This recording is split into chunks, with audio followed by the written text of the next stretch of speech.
Maailm on täis vaikseid silmi, mis naeratavad läbi valu. Keegi peidab oma pisaraid, keegi otsib kadunud rahu. Tänavatel kõnnib väsinud aeg, südametes küsimused suured. Miks peab nii palju haiget tegema, enne kui me märkame üksteist? Kui üks hääl ei jõua taevani, siis 1000 häält võiksid hüüda. Me ei taha enam vaikida, me tahame lihtsalt elada. Maailma valu kandub meisse nagu vihm, mis ei lõppe eal.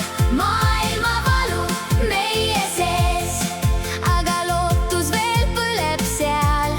Kui me hoiame teineteist, võib pimedus kord taanduda. Maailma valu ei kao üleöö, kuid koos võime sellest tõusta. Mõni laps küsib, kus on kodu, mõni ema ootab ukse ees.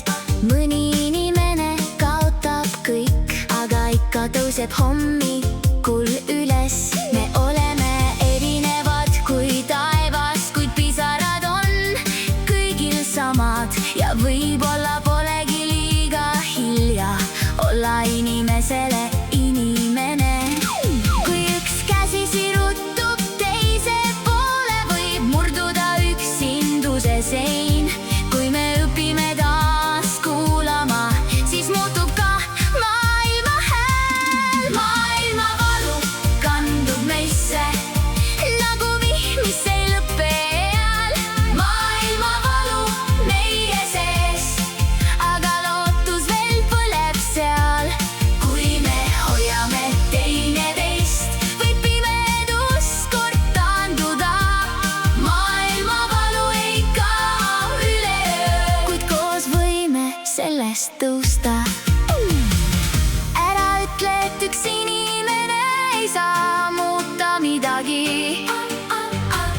Üks küünal pimeduses on juba valgus ometi.